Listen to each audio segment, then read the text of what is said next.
Good evening, everybody, and thank you for coming out to the last Senate meeting of the academic year.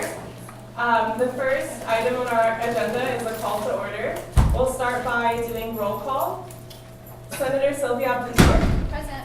Senator Christian Arredondo. Senator Traylon Bradley Bowles. Present. Senator John Dell. Present. Senator Fabian Escobedo. Present. Senator Ali Isles. Present.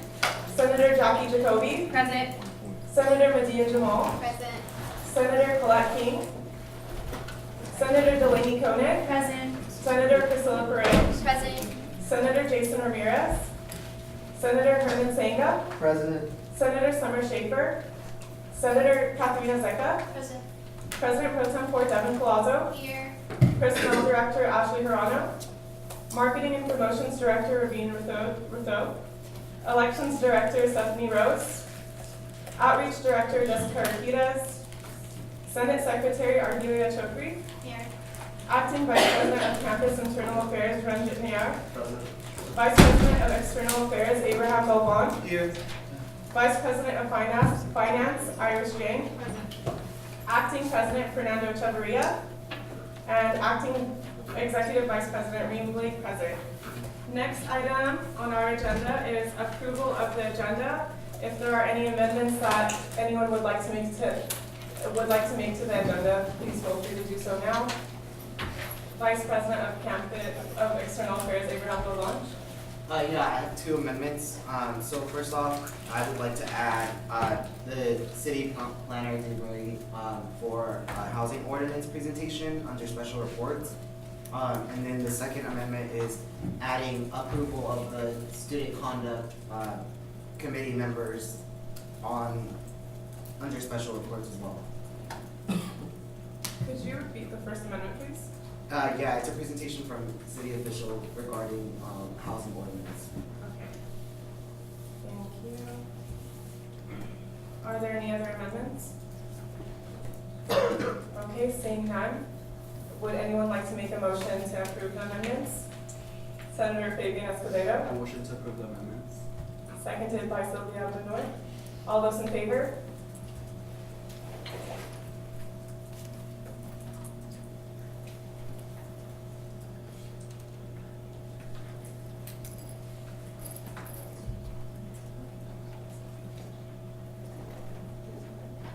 Okay, all those opposed and abstained.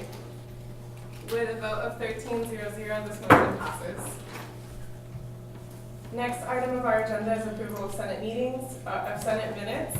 I will pass around the Senate minutes starting to my right, and it'll come over to the left, also to the members of the gallery. By the way, the official term is gallery, not galley, so I'm sorry for the mix-up if it confused anyone last time. But to the members of the gallery, if you would like a Senate meeting agenda, there are some additional ones on the table to your right-hand side. Okay, great. Next item on the agenda is ex-officio reports. If there are any ex-officios present in the gallery, please go forward. Please feel free to step forward and present your report to the Senate. Ex-officio for Raza Assembly, Andres Medrano.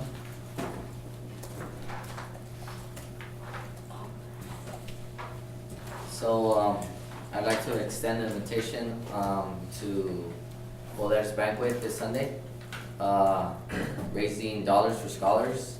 It's $20 per student chair, and also $200 per table, and that's for 10 people, and that's for scholarships they provide to undocumented students. That's this Sunday, the 31st. And for more information, you can contact, you could go in undocumented student programs or in CSP. Also on Sunday, CSP is hosting Juegos Aslan softball tournament. There's currently 5 teams enrolled, and they're trying to get to 9. So it's a minimum of 8 people, and it's co-ed, so it'd have to be half female, half male. And it's $50 per team. It's also this Sunday at 8:30 in the morning. On contact Arlene or Stella to join, to create a team.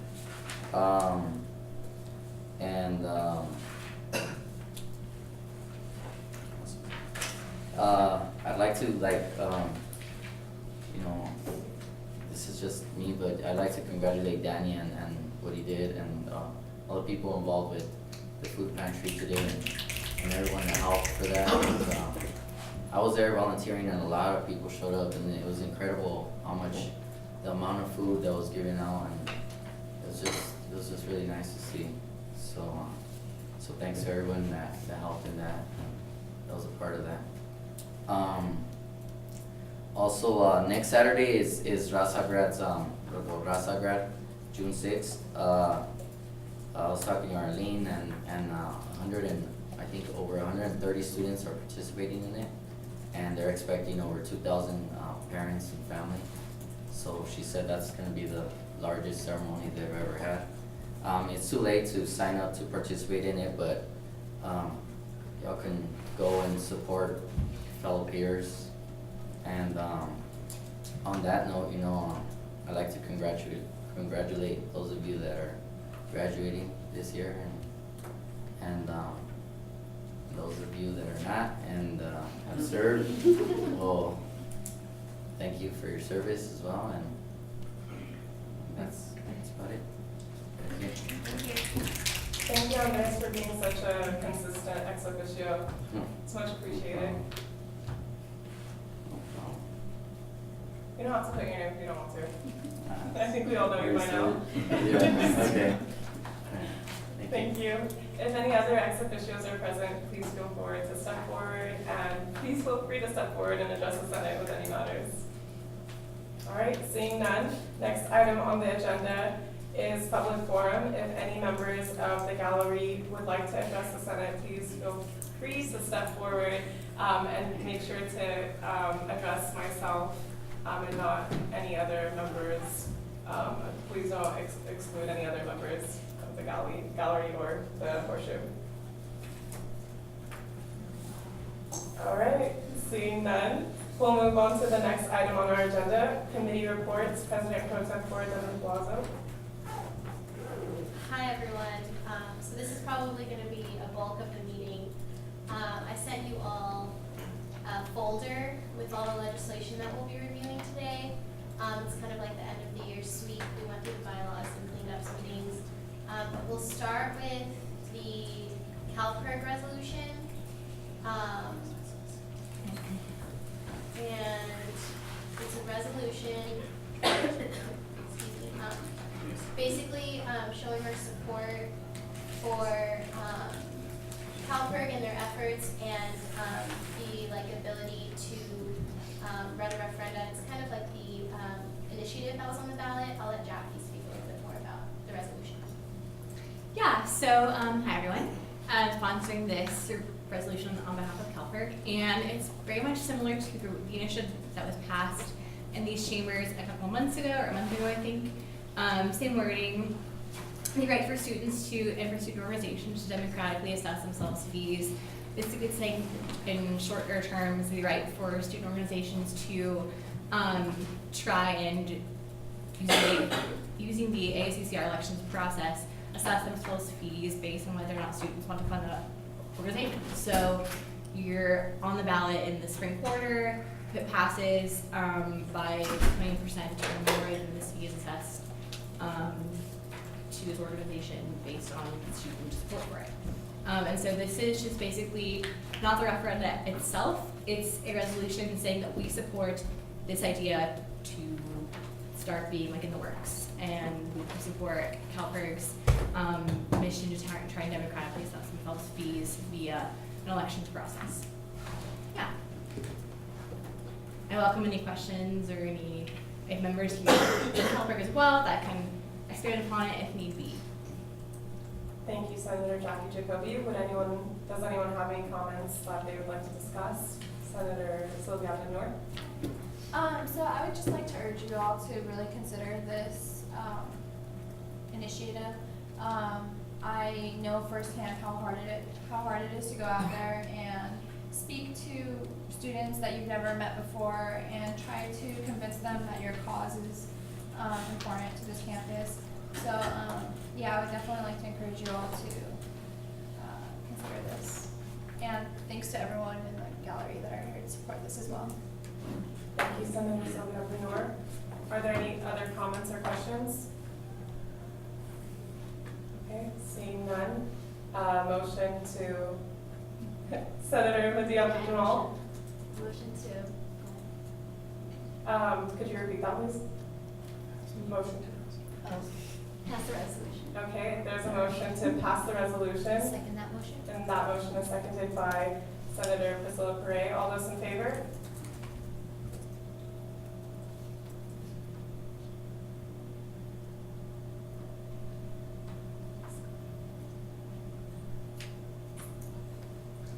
All those opposed?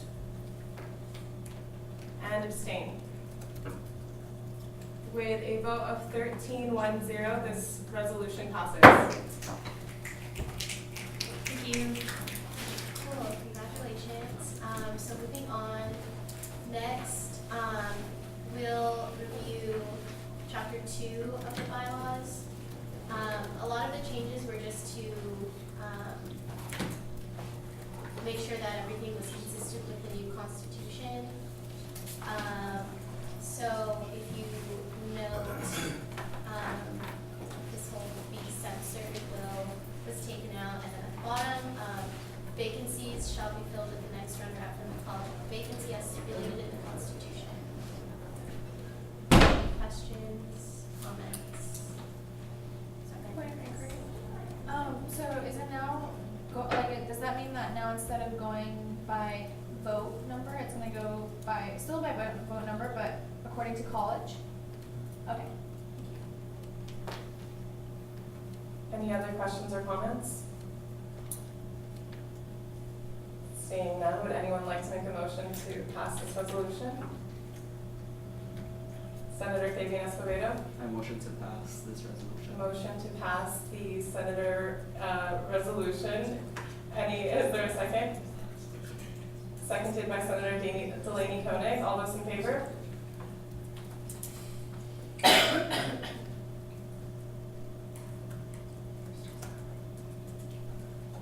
All those opposed?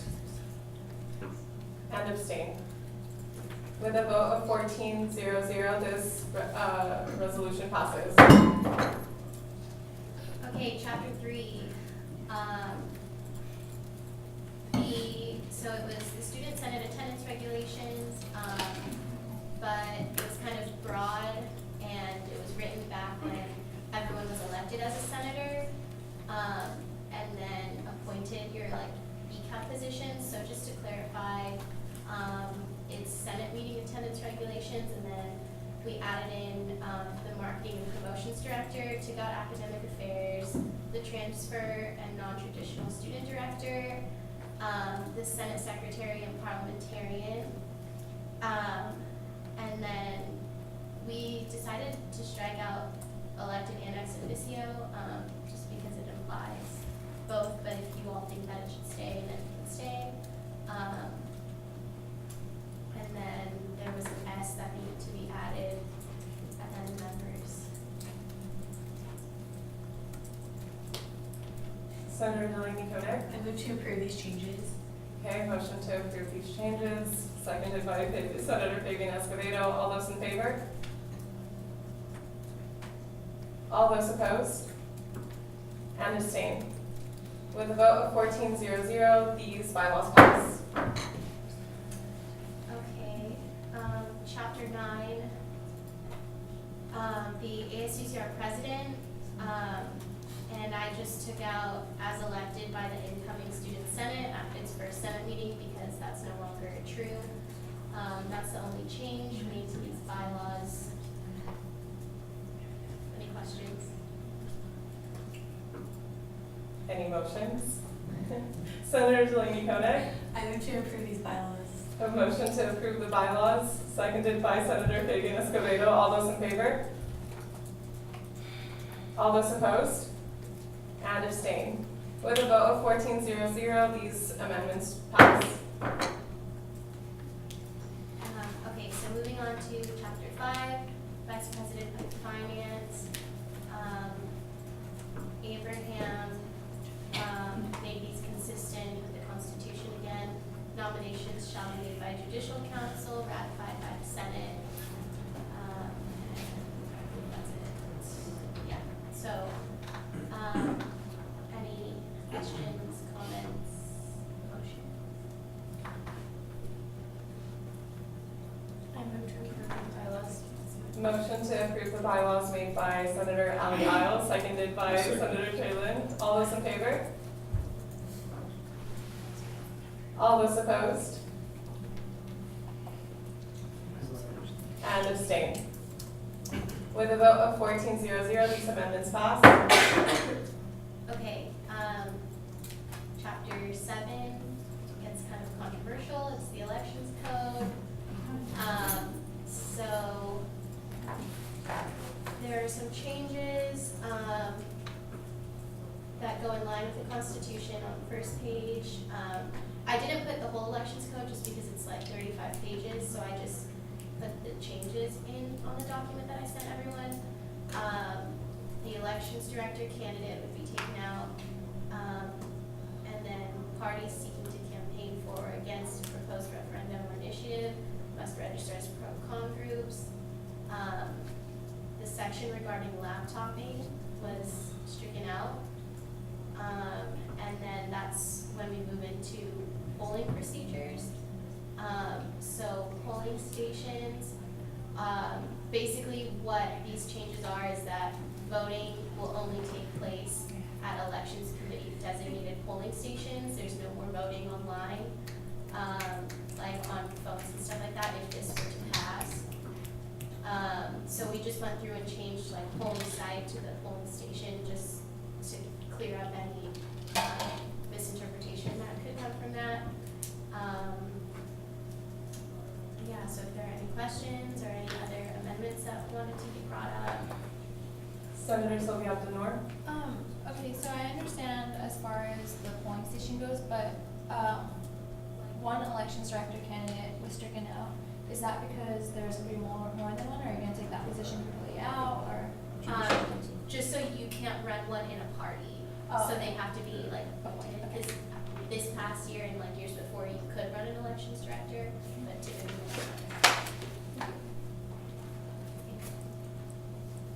Yeah, so the reason why we want to do that is we had a lot of problems with laptoping, and so we want to have just the polling sites be the places where you can go. Obviously, it'll be harder to get people to vote, but the parties can always campaign to get people to the polling sites, but at least they won't be able to immediately coerce them into voting on their phones.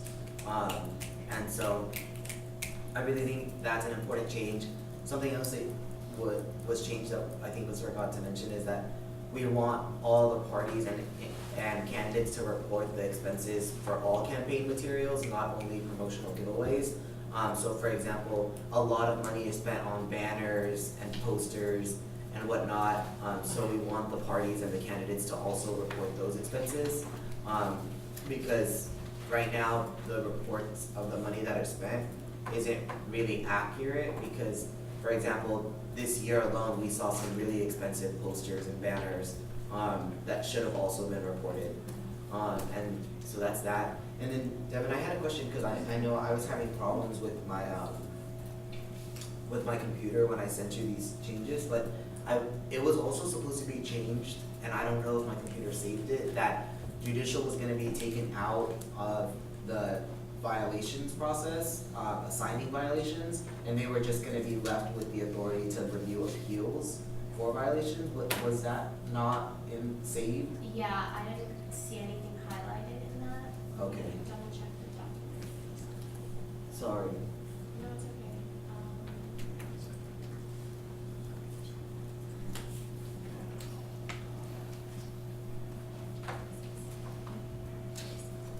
Do you remember where? Yeah, it was in assigning party violations.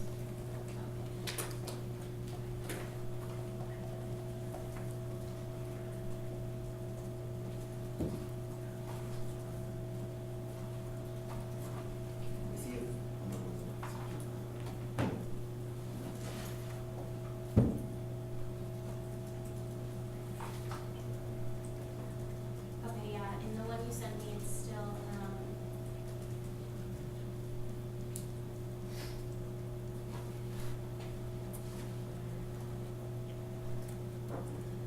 it still says the judicial branch shall,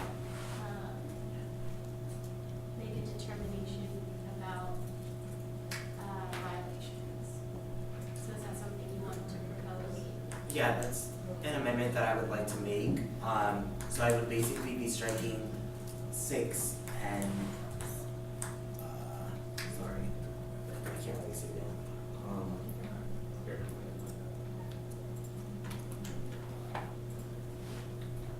I don't think it's on there. Yeah, that's not in the, I'll copy and paste the section right now.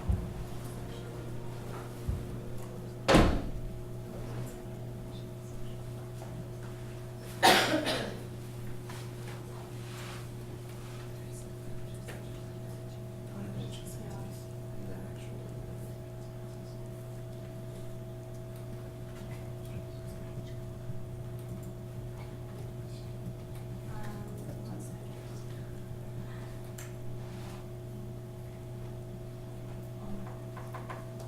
Our apologies to the members of the gallery who are just looking up the section to make a friendly amendment. Thanks for bearing with us.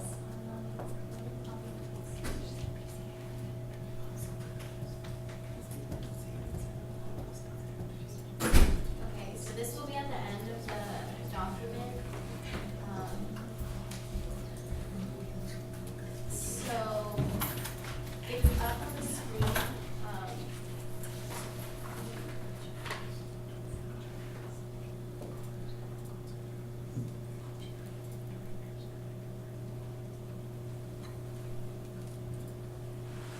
Oh, it's items. Oh, it's on the screen? Yeah. Okay, so basically, what I wanted to take out was in section B of that section, strike out section 3 and section 4, and amend section 2 to say upon receipt of the campaign violation report form, the elections committee, will review violation reports and assign strikes as needed. And the reason for that is preferably I want to take judicial out of the elections process altogether. I don't think they belong in the process. I don't think they're adequate to review judicial violations. The elections committee is really the committee that is best prepared to review violations and whatnot. But I understand that that is maybe going a step too far right now. So I do want to take them out of the initial assigning violations process, and they'll still have the authority to review appeals from those violations. Another alternative that I was considering is instead of leaving judicial in appeals, changing it to Senate, since in the Constitution, the body that's authorized to review appeals of subordinate committees is actually the Senate, not judicial. And if you look at the Constitution, nowhere in their powers does it say that they have any jurisdiction over elections. It gives all of the authority with elections to Senate or any body that Senate designates. So that's something that I wanted to bring forward to you all, especially given the political nature of judicial council, in which presidents are able to appoint 3 members of judicial council that are really favorable to their party or really biased. I think that that's an issue, but we also obviously consider that issue with regards to Senate and maybe sometimes elections committee as well. If the personnel director appoints people that might be favorable to them. But that's an issue that I wanted to bring forward, and I definitely want to take out judicial of the initial violation assignments for that reason, so. Can you repeat, what you want number 2 to say? Could be upon receipt of the campaign violation report form, the elections committee shall review the violation reports and assign strikes as needed.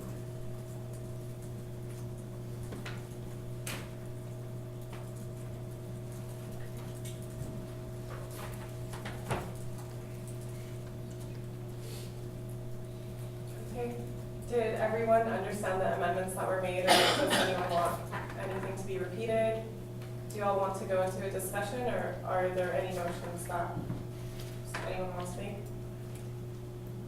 I motion to pass. Senator Traylon Bradley Bowles, I'm sorry, I saw your hand out. Did you have a point of information? No. Okay. Senator Sylvia Abdul-Noor, motion to pass the Seconded. amendments. Is there a second?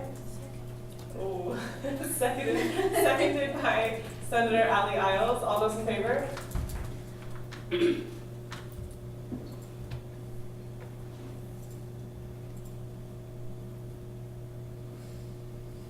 Okay, all those opposed? And abstained. With a vote of 1301, this motion passes. Okay, moving on to chapter 23, the former or current minimum academic progress bylaw has been changed to academic and conduct standards. And then this was edited by myself and Fernando, and the blue highlights are Lori's. Because, and most of the changes were holding students accountable for their actions. So should an appointed representative or an elected representative be found guilty with student conduct, like violating any of their standards of conduct, they'll be held accountable, and you cannot break this clause. They'll have to give up their seat. Their seat will become vacant. And then if you keep scrolling down, under special circumstances to be determined by the Senate, academic requirements will only, or academic waivers will only be allowed once per year per representative. So it's kind of, it's a little strict, but these are the changes that were made. Yeah, so something else that I would like to amend on this section is to include a section at the end, making this chapter not waivable, and requiring a unanimous vote of the Senate to amend. And the reason for that is that, as we know, there's people that have student conduct issues that are coming up, and I'm afraid that the Senate-elect, seeing the way that they're already operating, would change this bylaw specifically to make sure that those people can still serve. So I think by making this section not waivable and requiring a unanimous vote of the Senate, hopefully we can avoid that.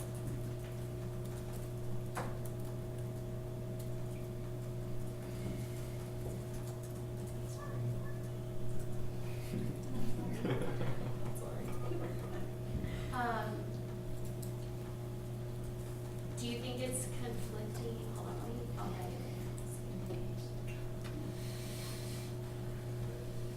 It has to be a new section.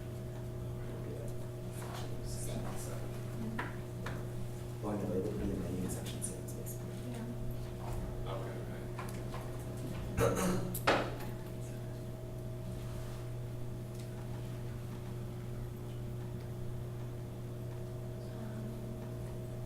Yeah, so.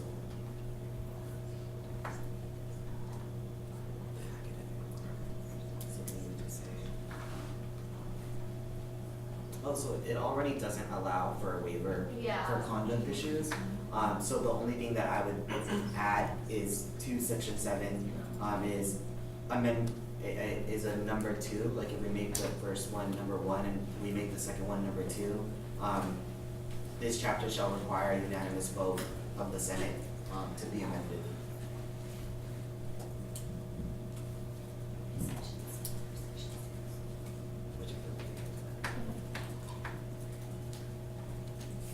Okay. Senator Payton, ask away. This section shall require a unanimous vote of the Senate to be amended. Okay, it already says above, there shall be no waiver to like this specific clause, and then down here, the once per year per representative. Yeah, so. Do you with- wanna add it again?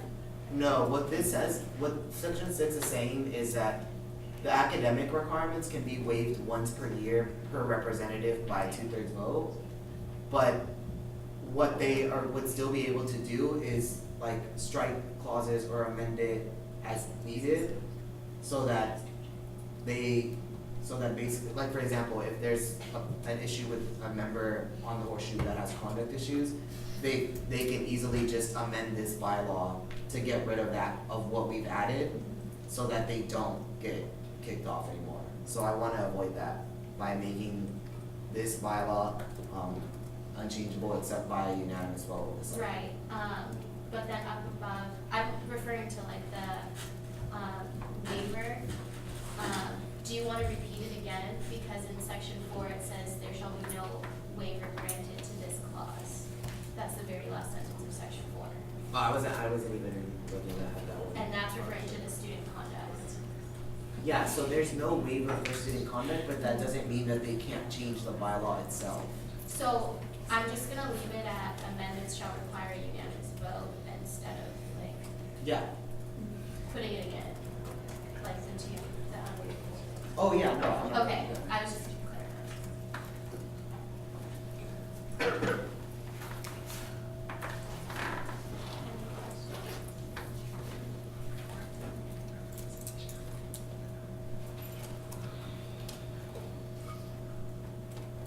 Okay, seeing no hands, would someone like to make a motion to pass these amendments?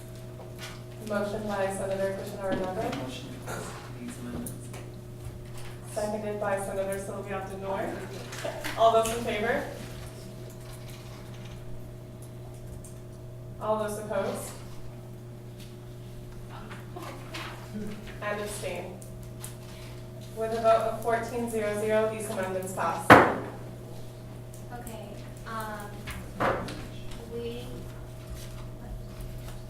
next we'll move on to the Food Truck Festival Steering Committee. Do you want to talk about these? Yeah, sure. I mean, like I could give like a brief statement. So, pretty much the process as a whole in planning the food truck festival is it's pretty long, especially considering the fact that we had two this past year. So I thought it was in the best interest of the Internal Affairs Office and all of our assistant chefs department to basically formalize the committee that's been planning, or the marketing director and I did. So we already spoke to Dining about this, and they were all for it. We gave them the bylaws, and they're the individuals who we primarily plan the food truck festival with. So, Praveen, do you have anything? The only thing this will help with is making sure that a dining representative also sits on the committee, so that's going to be really beneficial when we have set meetings. And we're also allowing a couple of students to sit on it. Tentatively, we wrote 2. So this way, when it comes to like gathering volunteers and stuff like that, we have students outside of the office collaborating as well.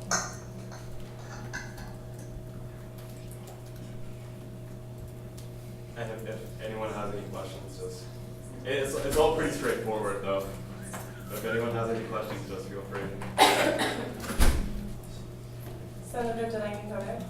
I have a question. Okay, I move to approve the committee bylaws. Motion to approve the Food Truck Festival Steering Committee bylaws, seconded by Senator Fabian Escobedo. All those in favor?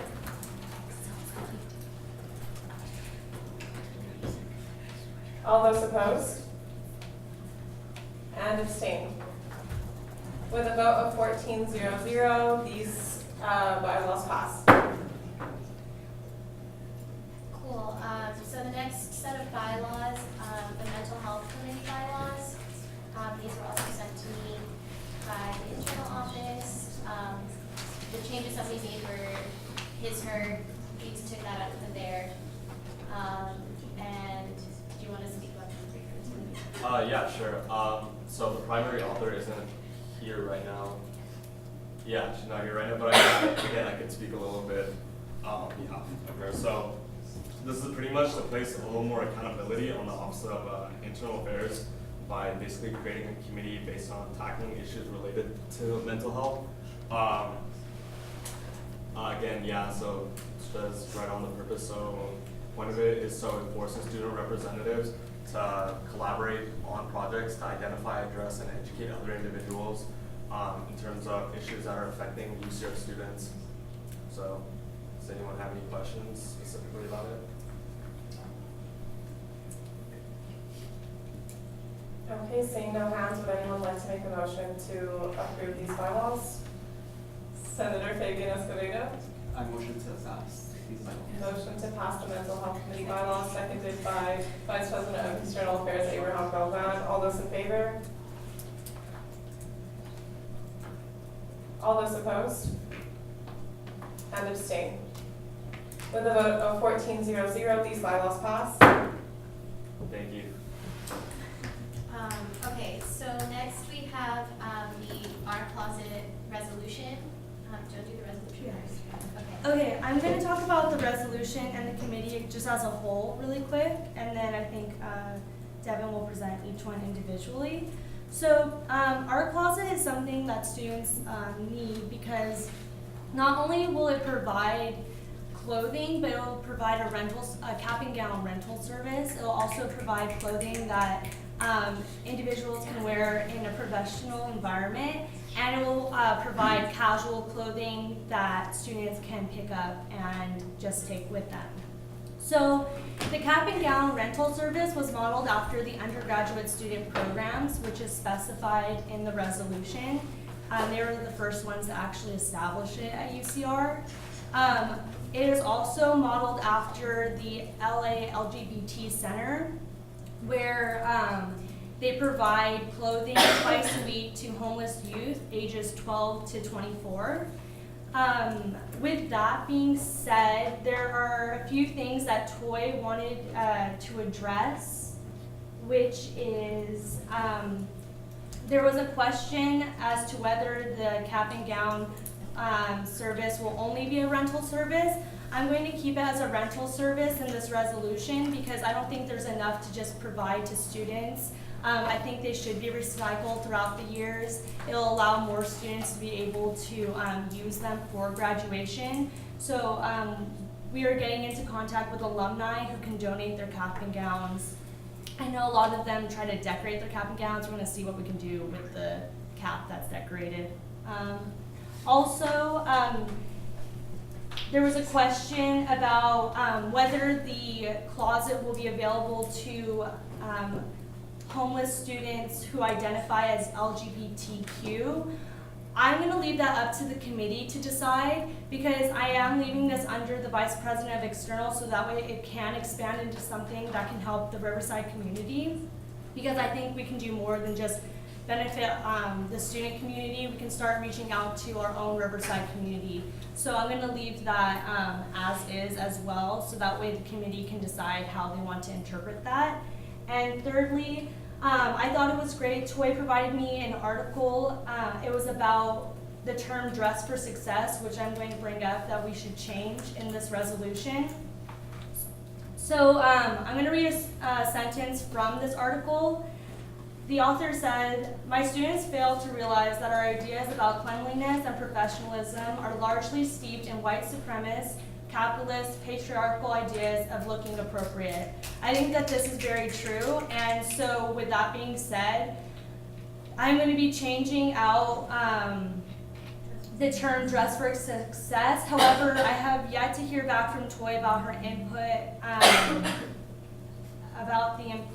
as to whether or not professionalism should be taken out. As of right now, professionalism I'm going to keep in because it'll help specify to students what type of clothing is actually provided. So I just want them to know that there is work environment clothing. So if we want to change like professionalism to work environment, or I don't know if there's any suggestions on that, but those were some of the things that Toy did bring up to me. So yes.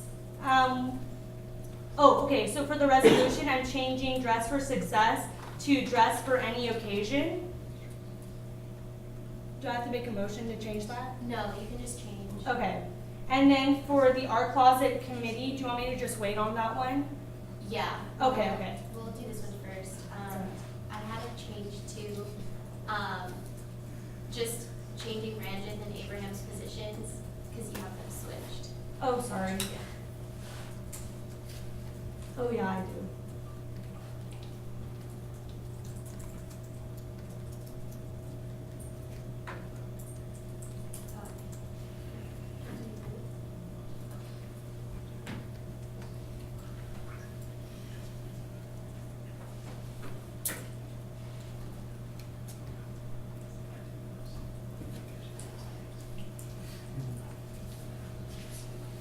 Senator Flecking, did you want to have a discussion about different terms that can be used in place of professionalism or professional attire?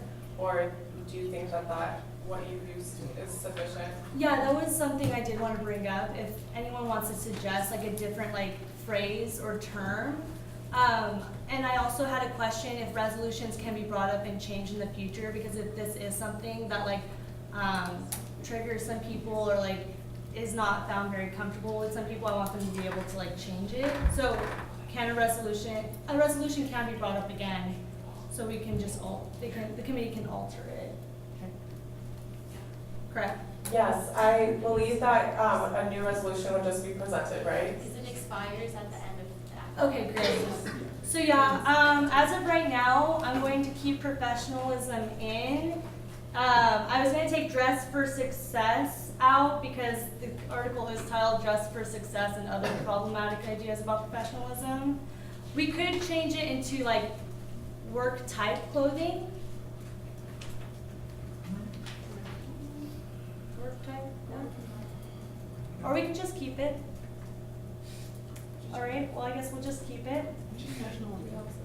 We'll just keep it to professional, and then when someone renews the resolution, they can change it if they want. You keep it line. Go? Okay. It's great talk. Okay, would anyone like to have a discussion about the matters discussed within this resolution, or are there any hands to make motions? Senator Cuccinaro. I would encourage you to take out professionalism. I don't know what you would put to replace it, but Yeah. that's just me. I'm gonna write it on thesaurus.com. Senator Traylon Bradley Bowles. I think that it should just stay. I don't understand, I don't see like professional, profession. I think it kind of adheres to the atmosphere of doing, clothing that has its work involved. I think that's, I think when you said that the reason you wanted the word there is so students actually see and know what it implies and includes. Yeah, that was the reason why I keep it in. I mean, I feel like the majority of the students would read that and say, this is, Like a oh, that's what that signature. means. Yeah. Like they associate that word with that thing, and we're trying to provide that thing to them, so we should pick the word that correlates with it the most. We shouldn't try to confuse anyone here. Okay. Yeah.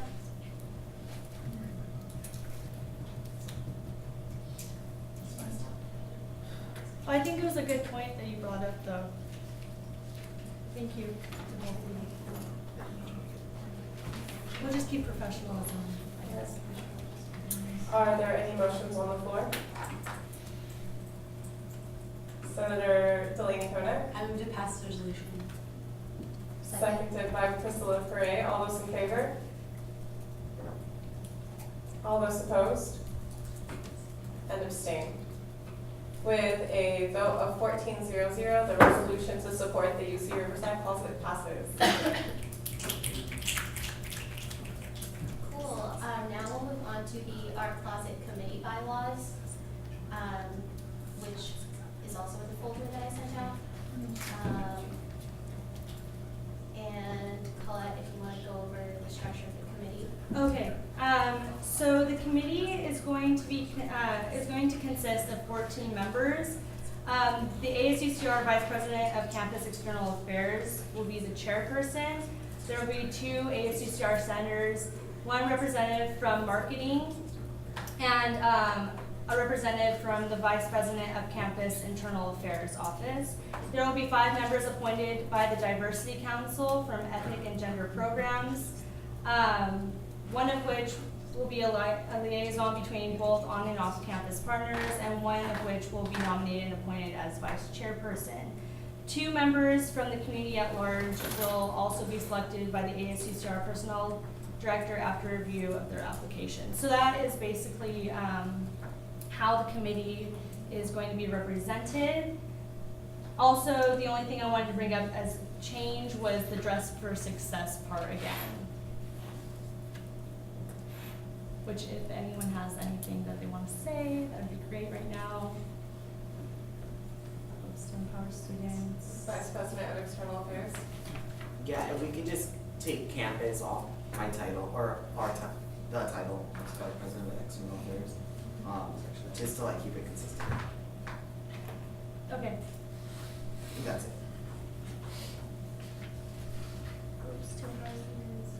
Would anyone like to start a discussion about the Dress for Success?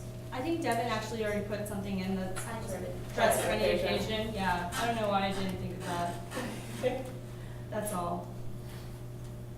All right. Any other comments, questions, concerns? I just want to Senator comment, would you like to India add Jamal? more appropriate? Oh, instead of professional? Yeah, professional. Just because like, you know, I mean, we can always present that slacks and blazers and. Okay, yeah.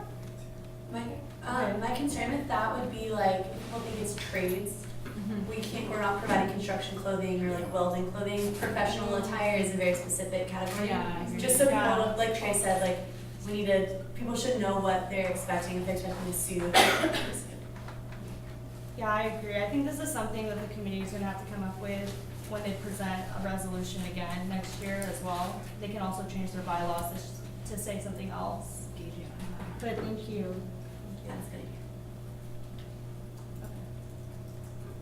Motion to approve these bylaw changes, or these bylaws? Motion to approve the bylaw, seconded by Senator Jackie Jacoby, seconded by Senator Medea Jamal. All those in favor? All those opposed? And all those opposed? Okay, and abstain. With a vote of 14-0-0, the R Closet Committee bylaws pass.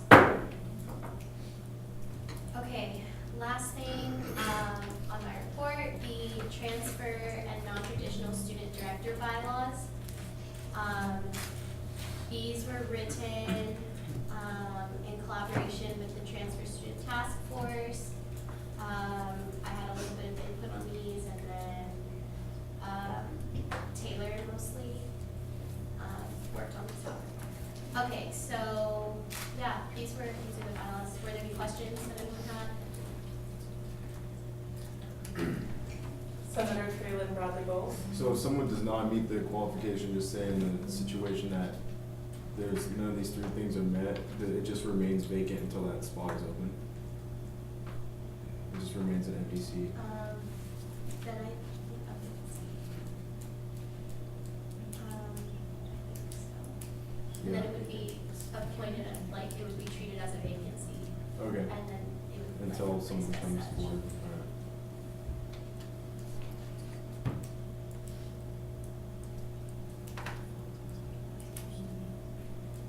Any questions?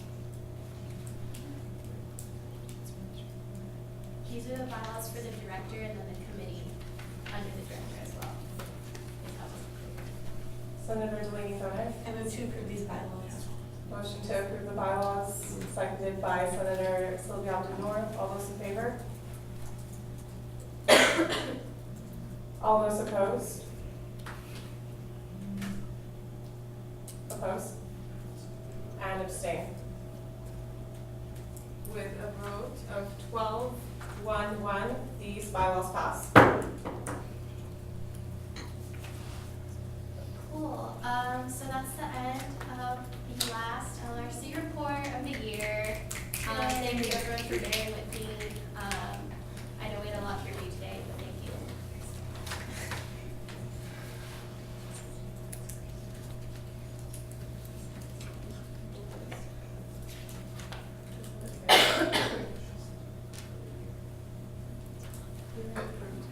Okay, next item on our agenda is the committee reports, special reports. The first person on the under special reports is President Pro Tempore Devin Plazo.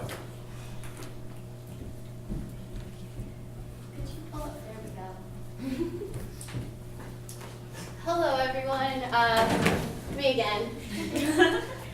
So the past year has been filled with a lot of different things. I just kind of wanted to sum up what LRC has done this year.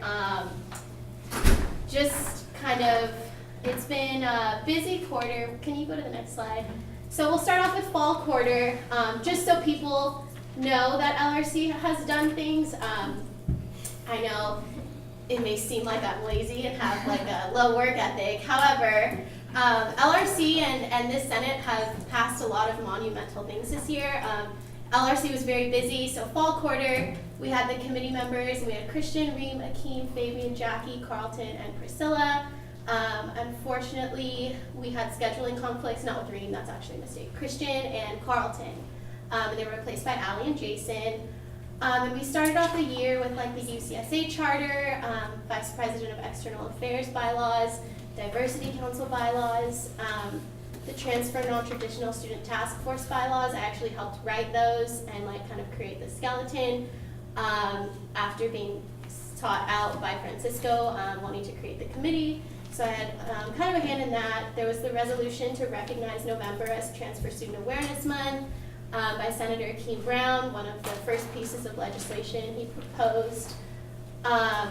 Finance Committee bylaws, we had the resolution to trigger warning emails before groups like Students for Life appear on campus. And then the infamous resolution calling for a Yik Yak geofence.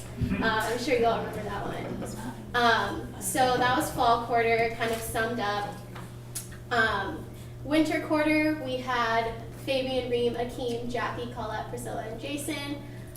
We reviewed the President Pro Tempore LRC bylaws, the Elections Code. I'm sure you all remember the Brown Law Enforcement Education Act that Senator Akeem Brown wrote.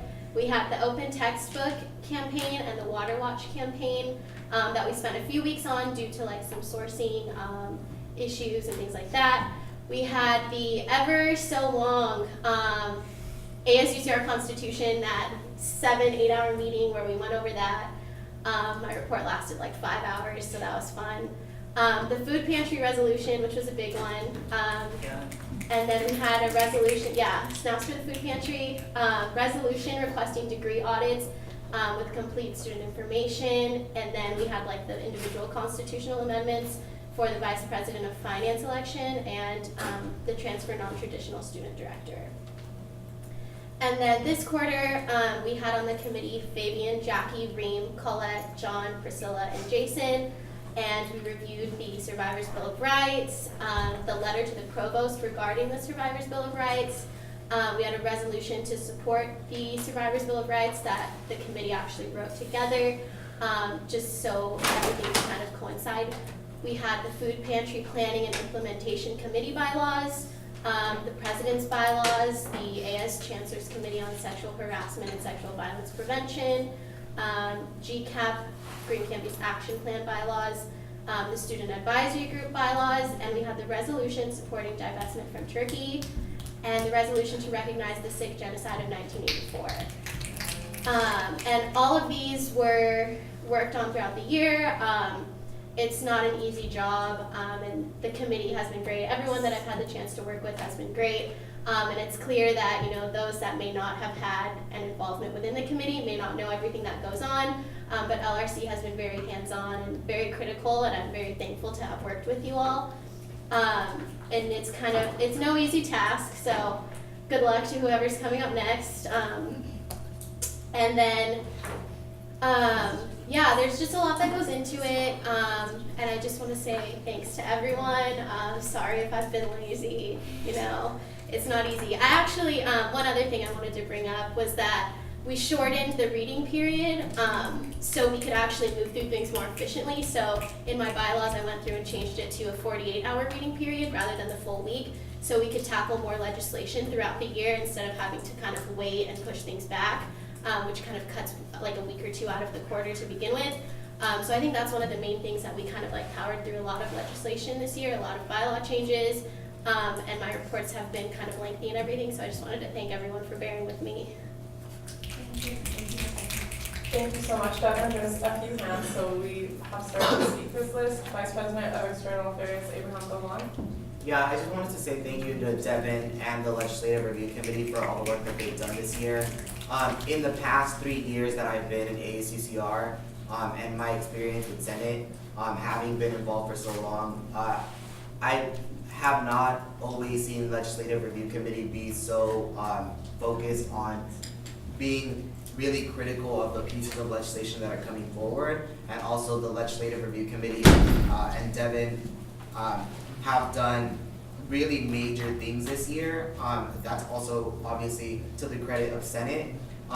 In the past year, what I saw was there was a huge emphasis on just getting as many pieces of legislation through as forward, and people thinking that that's what defines the success of Legislative Review Committee, but it's really not. I think it's really the quality of the work that comes out of that office, and the pieces of legislation that come out that really defines the Legislative Review Committee.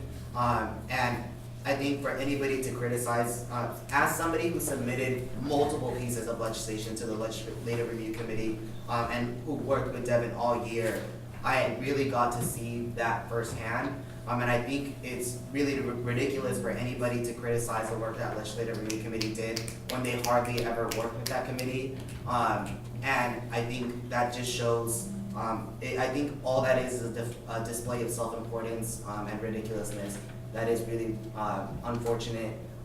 I really look forward to seeing next year's Legislative Review Committee do more work, and I look forward to seeing what next year's Senate does as well with regards to legislation.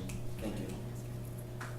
Thank you, Vice President of External Affairs. Next on the speakers list is Senator Sylvia Abdul-Noor. Hi, Devin. Thank you. I think all I have is one thing to say, and I think I could speak on behalf of everyone on this horseshoe right now. We don't think you're lazy or have a low work ethic, but yeah, thank you for your hard work throughout the year. Thank you, Senator Sylvia Abdul-Noor. Next person on the speakers list is Senator Fabian Escobedo. Yes, I also wanted to give kudos to Devin. I worked with her as vice chair of the Legislative Review Committee, and she was really transparent, made sure we all met quorum so that the legislation could move forward to the Senate, and then also she was just really efficient in her position. So I just want to say thank you. Thank you all. Thank you so much, President Pro Tempore Devin Palazzo. I can definitely say that I agree with all the comments that were made. As a senator that sat on LRC for the majority of my term, you were definitely an efficient leader, and you did a great job at what you were expected to do by the Senate and the student body. Next person that we have under special reports is the city official. Thank you so much for bearing through this long part of our meeting. Please feel free to address the Senate and myself. Thank you so much, and thank you for making time to allow us to speak a little bit about this policy. And I'll tell you why it's so important. Because the neighborhoods around us, we look to maintain the quality of life in those neighborhoods. And we had a group of developers that would come in and started changing really the city's original intent of maintaining the quality of life in our neighborhoods. So what we've done is that we're looking to change that policy. In fact, what we've done is that we've instituted a moratorium. We instituted that moratorium about 1.5 years ago. And obviously, in setting this new policy, we did not want to move ahead without student input because we wanted it to be as balanced as possible so that we would be able to maintain the quality of life and at the same time be able to provide the housing that the students needed in the neighborhood. One of the things that has been so important on this is things in government, as you probably know, don't happen overnight. We've been working on this for about 1.5 years now. It is going to go to the city council in about October, which kind of sounds like a long time, but it really isn't, because it's going to go to, again, to our community. We're coming to you for additional input. We're also, it needs to go through a planning department and all, our planning commission, and then our planners need to do some additional work on it before it gets to the council. So what we're here to do is gather more input, but we also want to give you information on where we're at with it. But most importantly, the reason I'm here is because I want to thank the students for being a participant in crafting this policy. Abraham was one of the first that I met when we first started this, about 1.5 years ago now. He was a little guy back then. He'd grown up quite a bit. I think Summer was also, Summer Schaefer, who's not here. Didn't mean to embarrass you, but Summer Schaefer, I think, was also one of the ones. Was it Akeem that was with us as well? Akeem and a few others. We had some student meetings here on campus to talk about how we wanted to address this. And obviously, we didn't want to move ahead without the students' participation. And believe me, you, as a student body, have been very effective in helping us craft this policy. We're not done yet. We're coming back to see if there are any additional comments, but we're also here to give you an update as to where you're at, or where we're at. as a city, but at the same time as a group where we're at. Who I have with me today, if you have not had a chance to meet with them, this is Dave Murray. He's part of our planning department, one of a few staff members who have worked in crafting this policy, and again, we'll continue to work over the next 6 months to try to finalize this. And with that, Dave? Thank you. Thank you. Yeah, I'm Dave Murray with the city, senior planner. I just have a couple things to pass around. As Councilman Lindgren said, we've been working on this for about 1.5 years. I just want to thank you for this opportunity to come speak to you now. I didn't realize it was your last meeting, so I'm glad we got in here while we could. As the Councilman said, we have the moratorium in place. For those that are not familiar with what that means, is about 1.5 years ago, we were seeing a lot of investors come into the single-family neighborhood, and they aren't invested in the community. They're just trying to make a quick buck, essentially, and so they're trying to pack as many people into homes as they can. And there was really nothing at that time that the city could do to prevent, say, cutting up living rooms and family rooms and dining rooms into bedrooms and just packing 10 people in a house that was really intended to not hold that many people. And so obviously the community had concerns about the overcrowding concerns and the health-related impacts associated with that. Students have concerns obviously for affordable housing. And so there was sort of this conflict of, we want affordable housing, but how does it, the city wants to support students having access to that affordable housing, but yet the single family community is, dealing with sort of the repercussions of that. So we placed a moratorium, the city council adopted a moratorium. What that means is we just press pause on all building permits on single family homes. So if you want to expand your single family home or cut up a bedroom or a living room, make it 2 bedrooms, or a master bedroom, make it 2 bedrooms, you need a building permit for that. The moratorium put a stop to that so we can take a look at this and involve the community and the students. And I recognize a number of names and faces here that have been involved through the working group over the last 1.5 years in some form or another. So, initially there was a lot of finger pointing at the beginning, and so we had to do a lot of sort of mending fences between the community and the students. You can talk to the core of the residents that have been involved with our working group. They really do embrace the student lifestyle. They live in the neighborhood for a reason. They like the proximity to campus and the young lifestyle, and they can deal with parties once in a while. They were very open about that, and so it was just sort of there was a limit to what they were. I guess they were more concerned about the overcrowding conditions than other impacts. So fast forward 6 months or so, finally got over those finger pointing issues, and we started coming to the table together and talking about solutions and issues from both sides. And what we've done is we've developed what's called an overlay zone. An overlay zone, zoning applies land use designations to every property within the city and the development standards and operational standards of every property in the city. So this overlay zone sort of lays over the single family zone and applies additional standards for any modifications to single family homes within the area. I'm going to pass around is a map of the what was the moratorium area. And so everything you see in yellow on this map were the single-family zoned properties that were affected by the moratorium. So ever since that was put in place, we haven't issued any building permits for modifications to the homes. And so the overlay zone is proposed to impact only these properties, but it could be applied to other areas in the city where there's an overcrowding issue or an issue where investors are coming in and trying to take advantage of the population and modify homes to less than standard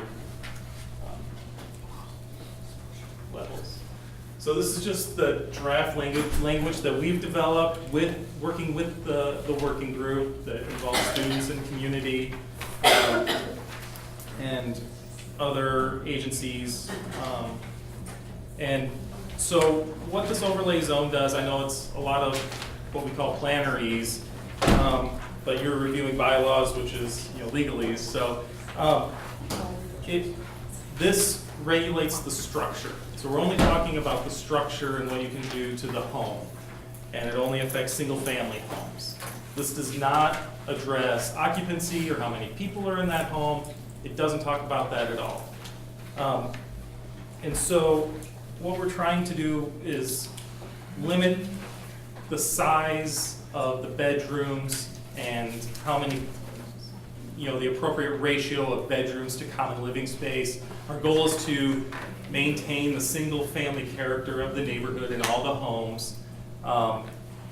And so it establishes, for example, a minimum of 100 square foot bedroom size for any new bedrooms. It wouldn't apply to any existing bedrooms in the home, but let's say you wanted to add on a home to, if you were an investor, you wanted to add a bedroom to your home, it would have to be 100 feet minimum, square feet minimum, and then it would also have to meet a certain ratio compared to the habitable living space, so your living room, kitchen, and so on, the shared space.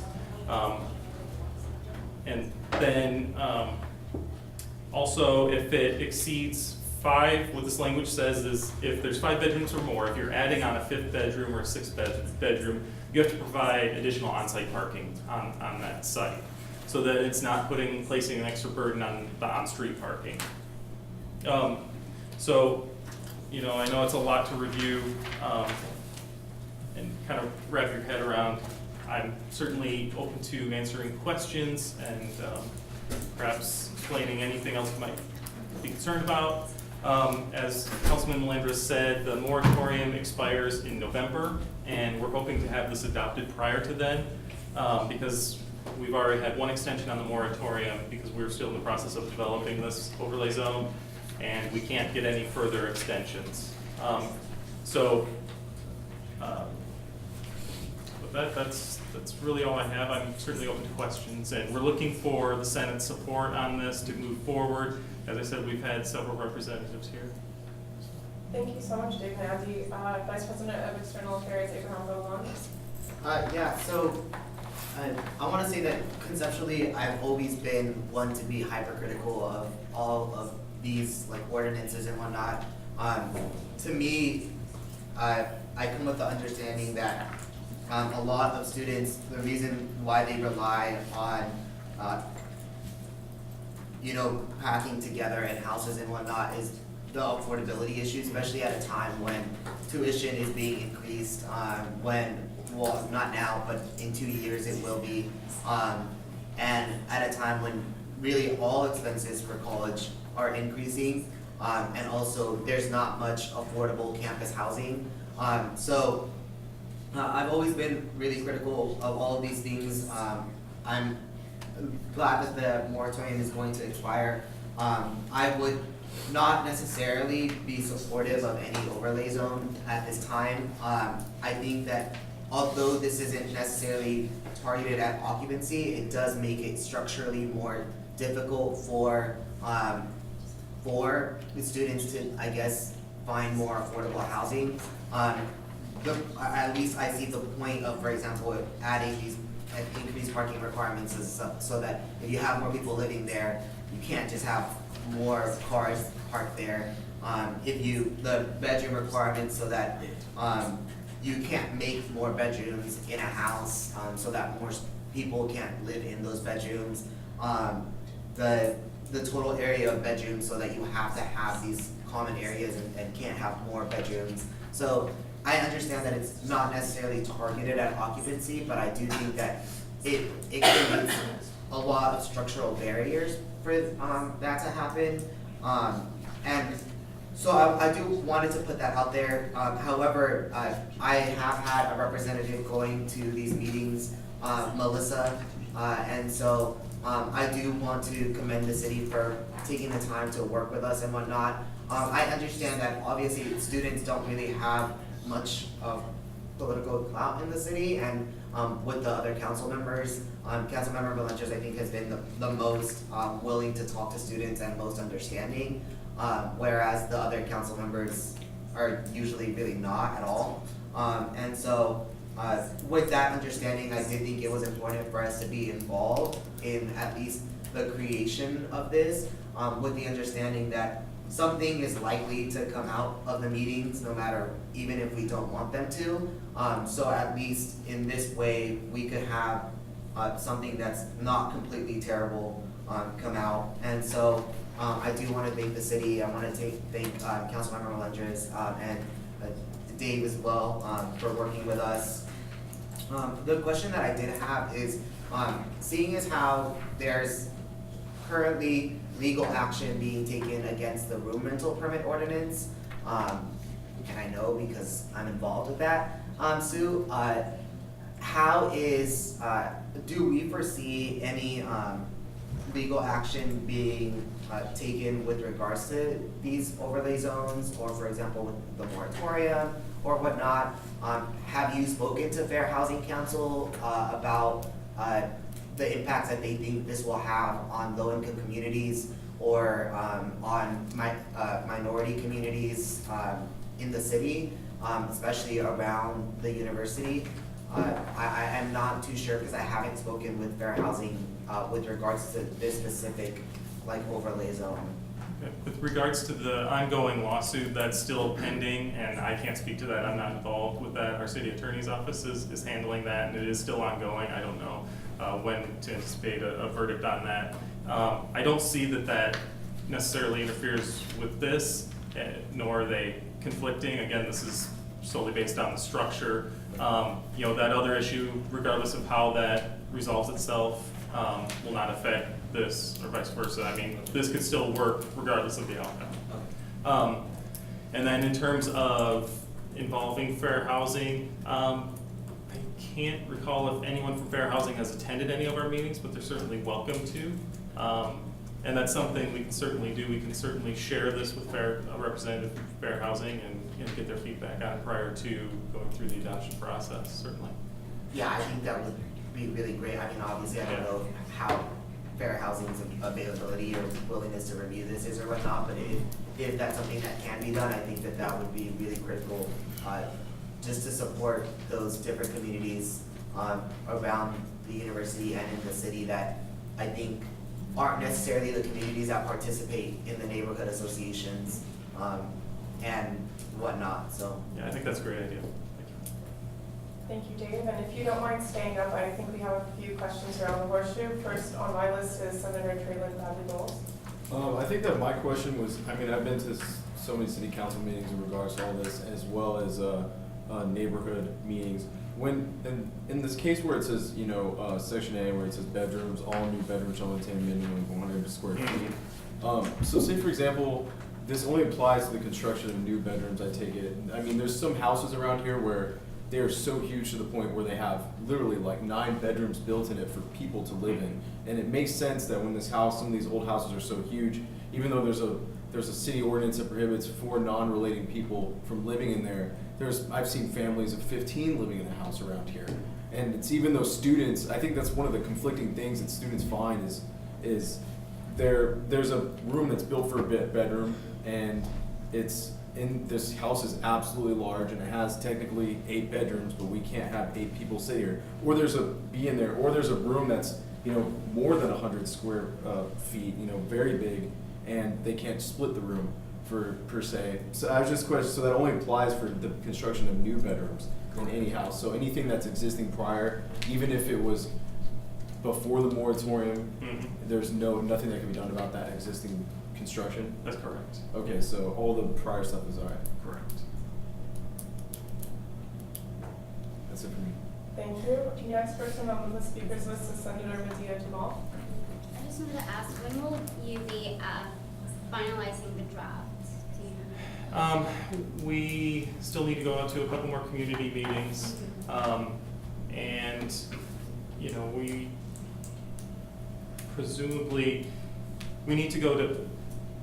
We're basically working backwards from October, so we have to go to council in October, and we have to go to a couple other city committees prior to that. And so we would hope to have final draft in late July, August time. And I know that the students are on summer break during that time. And so that's why we wanted to get in here now before summer break. But certainly if anyone is still around for the summertime, you're welcome to continue to provide feedback and attend the public hearings. I will certainly send notices of any future meetings and public hearings to representatives here that have attended meetings. Keep you guys in the loop. Okay, and also I do intern at the Fair Housing Council. Okay. So if you do need direct contact with directors, you can Oh. go and get my contact. Also, Fair Housing has dealt with overlays, suitcases and stuff, and basically they're not closed yet, so there's still a lot of dealings with the whole for occupancy and the regulations and stuff. So I would like to discuss with you. Okay. Thank you. Thank you. Sorry, there was another hand. Vice President of External Affairs, Abraham Golan. Yeah, with what Medea was saying, I also wanted to say, I'm the current Vice President of External Affairs, but I'm terming out at commencement. I'll still be around in the summer, so I would still like to be involved with the process, but we do have an incoming Vice President of External Affairs, Naftali Galarza, and I will be transitioning him soon. So I'll definitely let him know to get in touch with you, and hopefully also to appoint his local affairs liaison before the summer begins. That way we can have someone like Melissa that's consistently there, and that you can, so that he can be involved with that. I'll definitely let him know. Great. And I can leave my business card too for anyone who wants it. Great, thank you.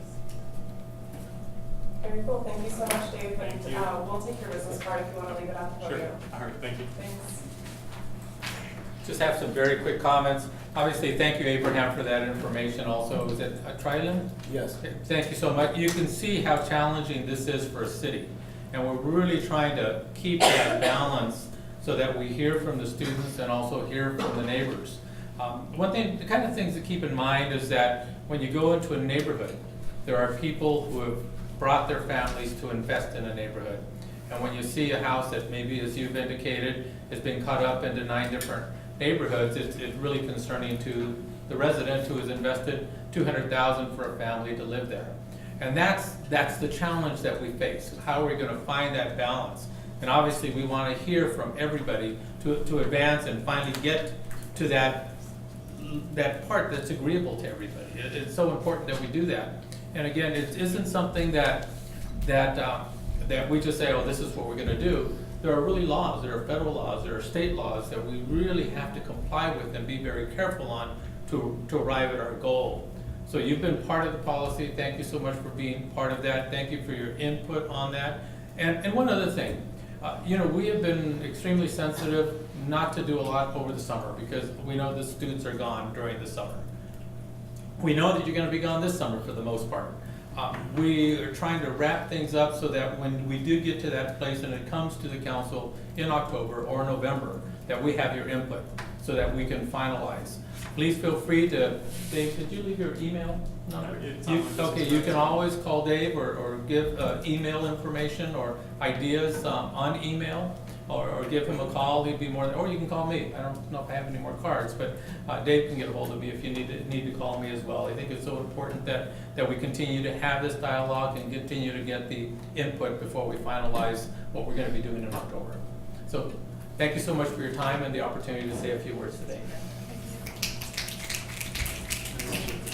Thank you all for coming out tonight and collaborating with us on projects like these.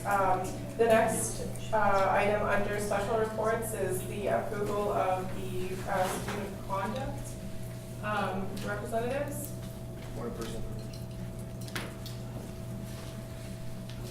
And I believe that we have a presentation, so we'll put that up right now.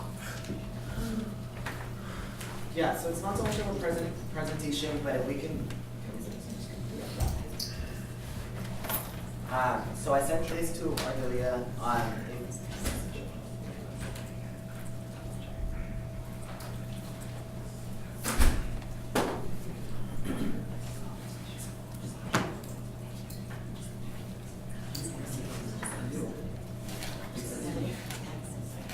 I'll have Ardelia send it out to everybody as well. Sorry.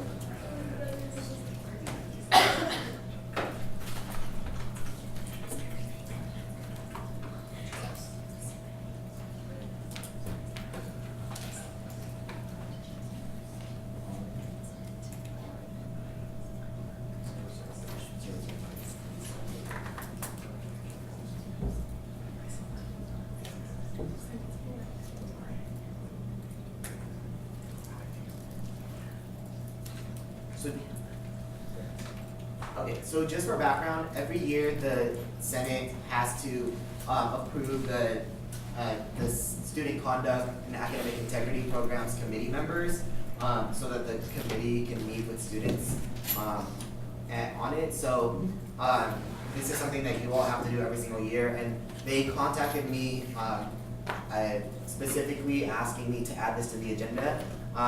The reason why they didn't come to present is because given some of the controversy that has been going on with Senate in the past few weeks, in case that there was a student conduct issue here, just like we've had student conduct issues at recent meetings that they are reviewing, and so if any student conduct issues were to happen here, it would be a conflict of interest for the presenters that came, so that's why they prefer to do it in this way, so I'll just be presenting for them.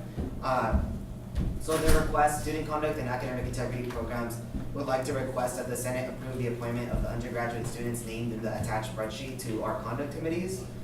So background, SCAPE oversees two committees on which students serve, the Academic Integrity Committee and the Student Conduct Committee. Both committees hear cases of alleged misconduct where suspension or dismissal from the university is a possible outcome. The student committee members, along with staff and faculty committee members, decide whether or not policy has been violated, as well as what the consequences should be. Therefore, being a SCAPE committee member is a position which carries a grave responsibility due to the very real impact their decisions can and do have on their fellow students. SCAPE begins recruitment for conduct committees at the start of each spring quarter. Interested students send in an application on which they answer a range of questions, including their attitude towards the suspension and dismissal of students. They must also submit a minimum of 2 recommendation letters. After an initial screening, most applicants attend a group interview session during which student conduct staff observe how the candidates interact in a group setting where the group must make a decision about a contentious issue. From there, we select the most qualified applicants from each college school. All the students listed have successfully passed through this process, and SCAPE wishes to offer them positions on our committees representing their colleges/schools. There are also 3 applicants for our student chair position. The student chair has the distinction of facilitating our conduct committee hearings and is paid rather than a volunteer. Chair candidates must also do a one-on-one interview with the director of student conduct before being selected. Addendum, and this is something additional, as you can see, there is only 1 student on the undergraduate list from BCOE and none from the School of Business Administration. This is due to a lack of applicants. And we'll be working directly with BCOE and SOVA to remedy this deficiency. SCAPE will likely return to the Senate in fall to obtain approval for anyone else we are able to recruit over the summer months.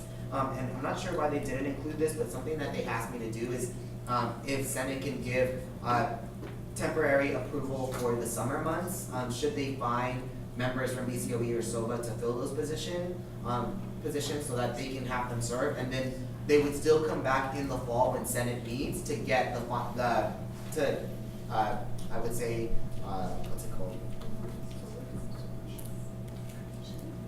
Affirm, or I don't know how to explain it, but they'll come back to Senate to make those appointments permanent for the rest of the year, so that Senate-elect can do that. So it looks like there's 3 things for you all to consider. So first off, the student chair, and then the student committee member approval, and then that temporary or conditional approval of BCOE and SOVA recruits during the summer. So if we can get the second document up. And point of information, these documents and that email was just sent out right now, so if you all want to follow through with that, you should please check your out. Okay. So what I'm not sure is why we don't have any of the applications for the chair, so I don't see how we could necessarily make a determination as to who's best for chair. What I would move to do is to allow student conduct to make the final determination of who the student conduct chair should be.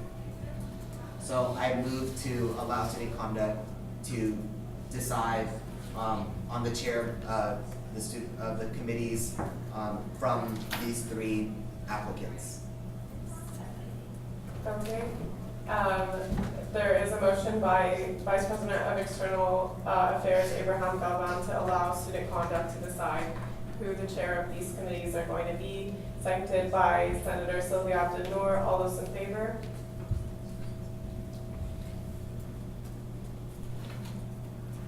All those opposed? And abstain. With a vote of 1401, this motion passes. Okay, and then next, I would encourage everybody to look at all the individuals that are being presented and see if you have any issue with any of those individuals.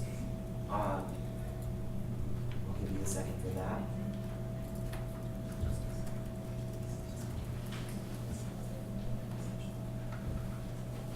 And if there's no concerns, I don't have any, I would move to approve the undergraduate committee members for SCAPE. Motion to approve the undergraduate committee members for SCAPE by Vice President of External Affairs Abraham Galvan, seconded by Senator Delaney Koenig. All those in favor? All those opposed? And abstain. With a motion of 1202, or sorry, a vote of 1302. 1302, this motion passes. Oh, Gerardo, congratulations. Thank you. I didn't know you were over there. And then I would move to to allow student conduct to appoint additional BCOE and SOBA undergraduate committee members under the condition that they will return in fall to have those appointments confirmed by Senate-elect. Okay. So could we just shorten that to give student conduct temporary approval pending their fall approvals? Temporary, approval for the summer for BCOE and SOBA. Okay, temporary approval for those members for BCOE and SOBA. Motion made by Vice President of External Affairs Abraham Galvan, seconded by Senator Christian Arredondo. All those in favor?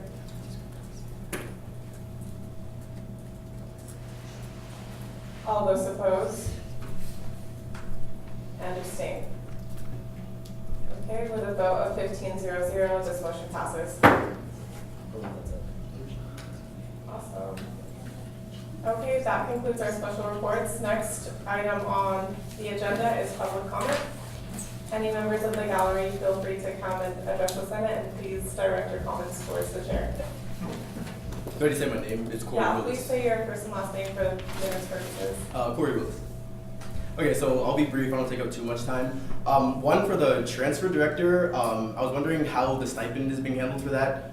Since I know it's not currently budgeted, I was wondering if that's accounted for in the bylaws, or if that's going to be a non-stipended position, or well, that's my question. Okay. My first question. Vice President of External Affairs Abraham Galvan. Yeah, so I believe in fall the Senate-elect is gonna have to make an amendment to the Vice President of the stipend bylaw to add that position in there. I'm sure it has to go through Finance Committee first.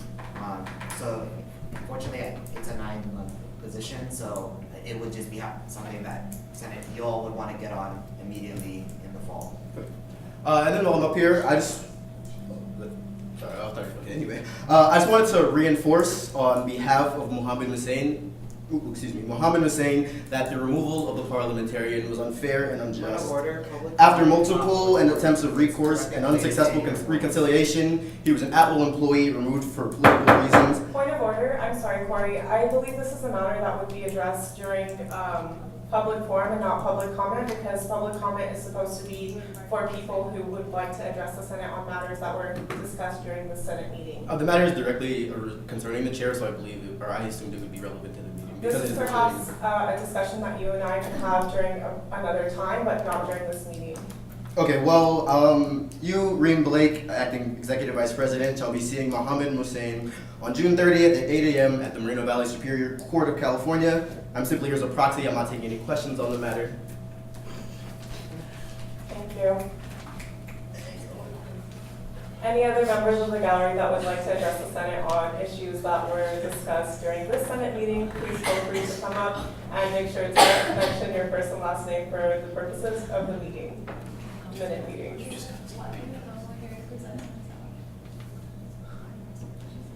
Seeing none, we'll move on to the next item of our agenda, roundtable and announcements. We'll start on my right-hand side with Senator Summer Schaefer. Okay, so I was just at an action today that went really well. Just so you all know, I was late, but yeah, there was an action in Bakersfield against McCarthy, or we were trying to get a meeting with House Majority Leader Kevin McCarthy, and he locked us out. We weren't able to even sit in the lobby. So we taped up over 1,500 petitions to his office, and we were out there protesting for a little bit. So yeah, so that was just fighting against the federal budget proposal, and so that was awesome. I don't really know. I feel like I have a lot of other updates. Hopefully. But it's been a great year with you all, even the new people. I know this is going to be the same going all the way around, but I really appreciate every single one of you, and it's been a great year, so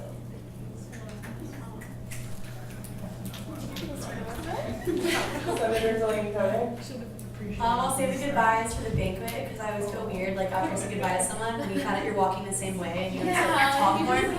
But yeah, it's been really amazing collaborating with all of you in a professional aspect, and I'm really proud to call all of you my colleagues and my friends as well. Senator Katharina Zucca. It's been a pleasure working with you all. Likewise. Senator John Dell. So on Sunday around 6 o'clock, I did hear the bell tower ring. But I haven't heard it all day today. So would that possibly be because of the bands that were going on in front of the bell tower? Or would you not be able to answer that? Yeah, so like I mentioned before, I had spoken to a certain, to Susan Allen, Arteta, and Jim Sandoval about it, and it was just basically, there's only 2 people who have the key to it. There's one individual from UCPD, and then there's also an individual from the music department. And the actual person who, I believe, plays it is kind of like, they do it when they frequent, whenever they like. It's not like a set time or anything, but the thing that has changed is on the hour, the bomb that's the bomb at the hour that we're trying to fix. Yeah, so that it hasn't, we're Hasn't still yet, yeah. pestering at them? Yeah. Well, now that that issue has been addressed, I just want to say it's been a fun quarter. It's cool meeting all of you who I never really know with. Hopefully we can end here. Senator Christian Arnaldo. I can't do anything, but just thank you and I love you all. Yeah, just pass. Outreach Director, We have Juegos Aslan this Sunday. I'll be playing. If y'all want to come out, it's going to be right here on the corner, right across from Stonehaven. There's also the Cholet banquet that's happening right after that, so that's also going to be fun. I also wanted to say thanks to everyone on the horseshoe. It was really good. I didn't know what to expect, but I didn't expect this year. But it was definitely a great experience. And I really appreciate it. In CSP, we like to call, transfer programs a home away from home. And I think I did spend a lot of time here. I did, gain friendships and just a close bond with you all. And I'm really happy and proud to call you all my ASUCR again. President Pro Tempore Devin Plaza. This is going to be like the same as everyone else's. But thank you all for making this year so great. I've had a lot of fun, and I'm really happy that we've all been able to work together, and you all have been great to work with. Your projects were awesome. I really admire everything that everyone has done, and I think we did an awesome job this year, in my opinion. Vice President of Finance, Iris Jones. Pretty much what Devin said. So pretty much what everyone's already said. I have had the great experience of working with you all and sitting on this horseshoe with everyone, and it's been amazing to see how you all have, evolved into even better leaders than how you started off. Yesterday I went to a special elections meeting and I was super nostalgic because it reminded me of how we first were during our special elections meeting, how awkward it was to make a motion, how everyone would just glare at each other during times that we were expected to know Robert's Rules of Orders and other procedures that we had no idea about. So to see you all being able to put down motions and know your rights and be able to execute that, and to also, more importantly, serve the campus community with all the wonderful projects that we've all worked on this year. Be quiet in the galley, please. Oh. No one's listening to her. Has been amazing, and you all have done a wonderful job, and it's definitely been a pleasure to get to know you all and also call you my ASUCR family. So I look forward to having our last celebration together in one room during the banquet next week. Please do remember, on a more housekeeping note, to sign up for the banquet. I'm going to ask you all to reserve by Friday, so that way I can extend the invitation to other people throughout the office and just be more fair and give that opportunity to others. So anyway, yeah, thank you all. You've been a pleasure to work with, and I'm so proud of all of you. Oh, sure. Senate Secretary would like to yield her time to Senator Summer Schaefer. No, it's okay. No, I didn't have anything to say anything. Okay. I forgot to mention that we had a conference this past weekend. I just wanted to give a shout out, even though they're not here, to Deep and Sean really quick because of how much work they put in. And I know that they're not here, but I really wanted to give them a shout out because they really have done so much work with you all, just behind the scenes that it wasn't about. So I just wanted to give a shout out. Thank you, everybody. Ashley Verano, we're just doing roundtable and announcements, so if you'd like to chime in. Sure, did everyone go already? Not yet, but. Oh, okay. Yeah. Wow, that was a really fast meeting. Let's see, me and Ravine Ravine has been working on the marketing for Ask on Sexual Harassment and Sexual Violence Prevention. And it looks really great. It's gonna come up soon. I saw your email, I just haven't opened it really yet and decided. But we're collecting from, I guess, like right now till next Wednesday. And it will be on the flyer for everything that needs to be donated. So thank you, Ravine, and that's all. Thank you, Personnel Director Ashley Verano. Next person can be Senate Secretary Ardila Chokri if you want to say a word. I had fun.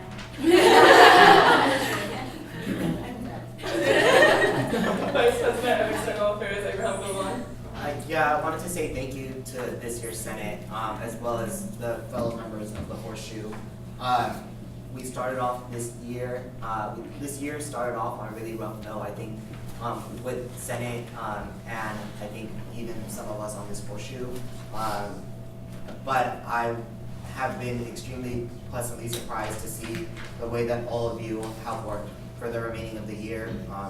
You've always been really critical of any actions taken by any individuals, and unfortunately, I'm just sorry that you all had to deal with so much controversy in these past few times, but you really stuck through AS, and I can only hope that next year's Senate is even half what you are this year. So thank you all for that, and I look forward to seeing you all around later.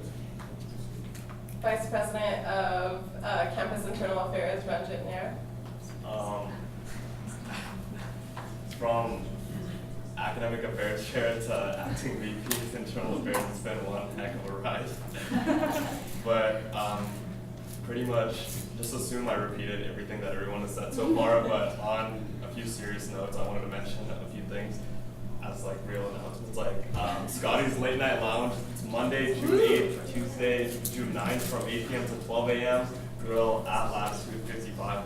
Please show up, please volunteer. Well, I'm not gonna say please, like I expect many of you to do so. Just as well, after going through my budget, I'll make sure to notify everyone on the state of the snack wagon for this quarter. So hopefully you can make that good. So please be responsive when I ask you all for help again. But I'll be sure to email you or something. And I just wanted to say, I just wanted to give a shout out to a lot of people in the Office of Internal Affairs specifically, because those are the individuals who I've been working with all year. And especially to those individuals, namely Alejandra from Academic Affairs and Olivia from Events and Affairs, for really taking heavy roles in, I guess, the mental health campaign this whole year. So just wanted to give them a shout out. I'll see you all at banquet. Marketing and Promotions Director reviewing the show. Thank you. One announcement I have is that tomorrow, the South Asian Federation has their third Chai Talk, and the topic is going to be on arranged marriage, the concept of it, and its progression through history. So I encourage you all to come out, and we will have chai and biscuits, so that's always fun. And on another note, I mean, it's been a great 3 years in ASUCR. I've seen every year this office get crazier and crazier, and I think Ranjit and Abe and Fernando can vouch for that. But I don't necessarily think that's a bad thing. I think every time we see more student involvement and student passion kind of come up and speak at this horseshoe and debate issues and have strong opinions, I think that's really great. So I just hope that all of you, if you're continuing at UCR, to continue having those strong opinions and to continue advocating for what you believe in, because that's what advocacy for me, and that's what this office is all about. So yeah, thank you. Thank you. Senator Herman Senga. Yeah, first I also have an announcement. 6 student associations holding their end of the year barbecue this Friday from 6 to 9 p.m. I would encourage all of you to come out. It's going to be a lot of fun. We have a lot of free food.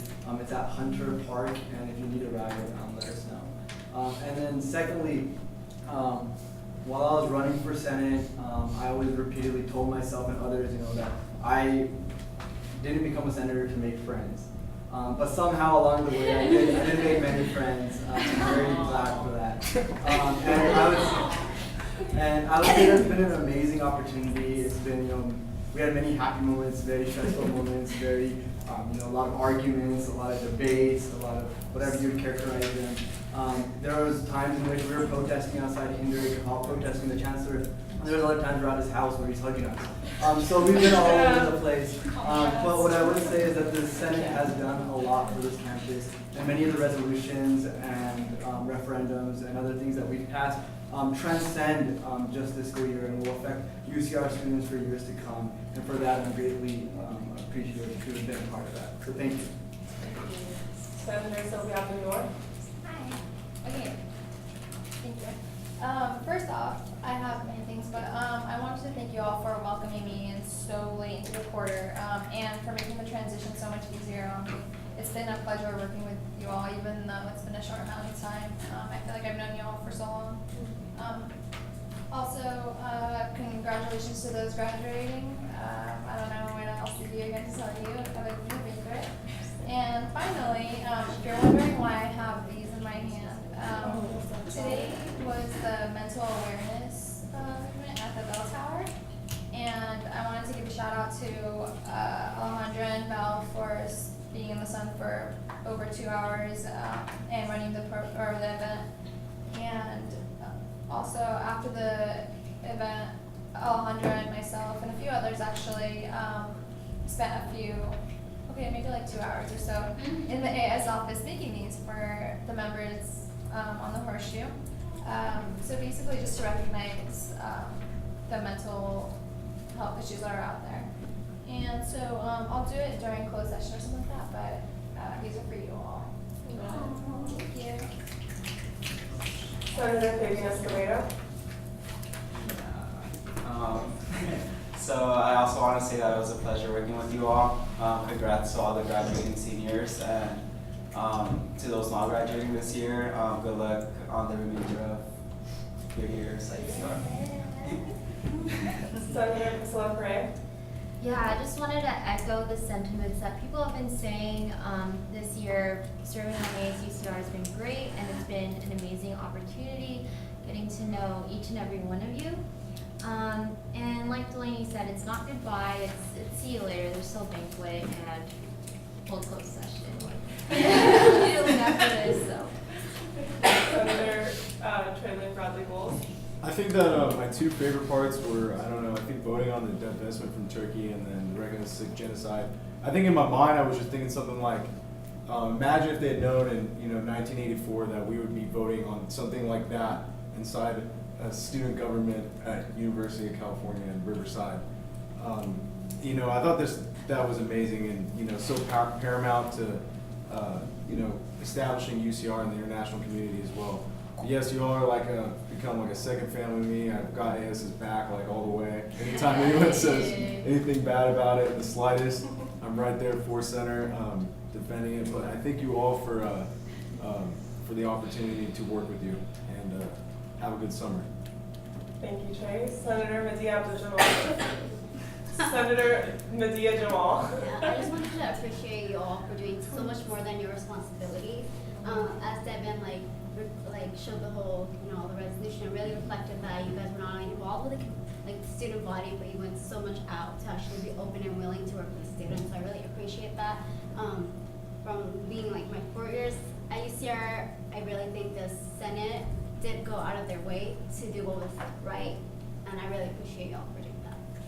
Thank you. Senator Jackie Jacoby. Hi, everyone. Ditto Jacoby to many of the sentiments as well. Coming in a year ago, I did not think that I would form many friendships and many relationships in this office, just given the tumultuous nature of last year's elections, but which is nothing compared to this year.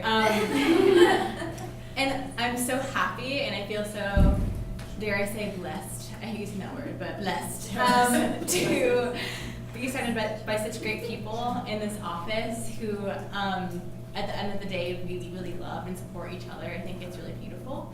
And I feel fulfilled. I'm really happy to have done so much work this year with the Meet ASUCR event, the Onion, which is now becoming an annual thing. It was so great to leave a mark on UCR, and I really hope that next year's student government can be like us. Awesome. So that's all I have to say for now. I will see you all at Banquet after I work at the play, so I'll be there late, but I'll see you all there. Love you all so much. Hillel barbecue this Saturday at 1 o'clock at Milton Park. Be there or be square. Bye, friends. Senator Clucking. Yeah, I just want to thank everyone. I just want to say that I don't really respect people who are nice to me. I respect people who have a backbone. And I think that a majority of us really shows that y'all had a backbone, and that was great, because even though people who might get paid more than us try to look down upon you, you should never be in fear of them, because at the end of the day, we're all just human beings, and they just have a title. So I think that in life we should just never be afraid of anyone. With whatever title that they have, whatever position that they hold, and you should just always stick to your values. With that being said, donation week, if you have a backbone, and you still want to be a cool ASUCR member, it would be great if you all could help me out with donation week. I'm trying to get in contact with some alumni. If we can start the rental service out now for people who still don't have cap and gowns, that'd be amazing. Also, I want to give a shout out to, I think it's Karina Barunda and Olivia Bocanegra. They both helped me with the resolution. They provided great input. Also, Abraham and Ranjit did as well. So just a thank you to them. And also, lastly, if other people can help me out with just the setup of our closet, that would be amazing. I know that there's only a little bit left, but it would be great if we can just have this kind of a shell up and running for next year's committee. Other than that, thank you for all of your presences. Senator Ali Isles. Pretty much just what everyone said. We've accomplished a lot of great things this year. It's been a roller coaster, but everybody's amazing. I'm really happy to have had the opportunity to work with you all, and I'm excited to see everyone all dapper at the banquet. Thank you all for your sentiments and amazing work. Next item on the agenda is closed session. So I kindly ask the members of the gallery to step out. We will be continuing the meeting after closed session. So someone will step out and invite you all shortly after closed session. Thank you. We also appreciate the members of the gallery and the Highlander gallery.